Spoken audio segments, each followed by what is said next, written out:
केवलं ज्ञानमूर्ति दण्डातीतं गगनसदृशं तत्त्वमस्यादिलक्ष्यम् एकं नित्यं विमलमजलं सर्वदा साक्षीभूतं भावातीतं त्रिगुणरहितं सद्गुरुं तं नमामि। सर्वप्रथमे विश्वर साढ़े 4 कोटी प्रथम परिचय गल्प और गौरव जे के इतिहास से इतिहास से हम लेखि कहते श्री श्री पुरुषोत्तम लीलाद्रि बिहारी श्री जगन्नाथ महाप्रभु को चरण बिंदरे मु कोटि कोटि भक्तिपूर्ण प्रणाम अर्पण करूछु। उत्कलर शांत शीतल कांत कमल सुंदर सुधड़ परिमुख ही चिर नाट्यमय चिर हास्यमय प्रकृतिर रंगशाला माधुरीमार आगार तथा षड़ ऋतुर सांवत्सरिक पर्यायक्रमिक बसंतर गर्भरे बसी मधुपान करुवा वरेण्य शिक्षक मानक पदजुगल मोर भक्तिपूर्ण प्रणाम। ध्रुवतारा सदृश मोर भ्रातागण एवं ऐश्वर्यक्षणी सदृश मोर भगिनीवृंद तथा मो अभिनंदन जणाउछि मोर सहपाठी और सहपाठिनी मानकु।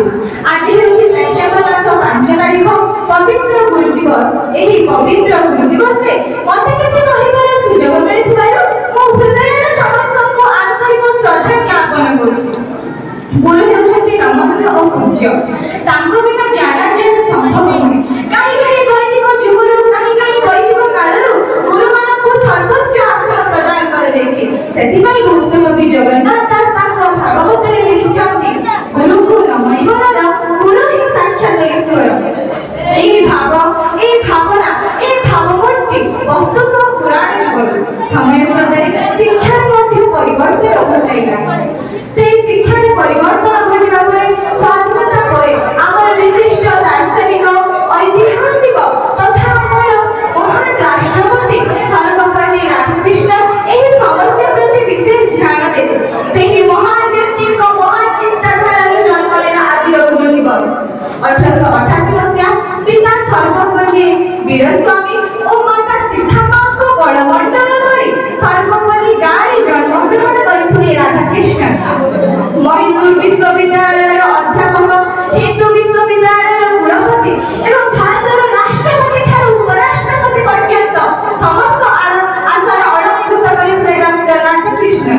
सेही महान गुरु को महनीय जयंती सेही महान गुरु मानक प्रेरणा रे उत्सव होई सेही गुरु को आमे आज गुरु दिवस पालन करि आसुछु। 1968 मसीहा ठारू आम भारत रे गुरु दिवस पालन करि आसुछु। तो परिशेष रे एति कहिबी आमर एही महान गुरु जयंती रे आमे गुरु मानकर आदर्श रे अनुप्राणित हेबा एवं निज जीवन को गुरु मानक उत्सर्ग रे अनुप्राणित करिबा। जय गुरु।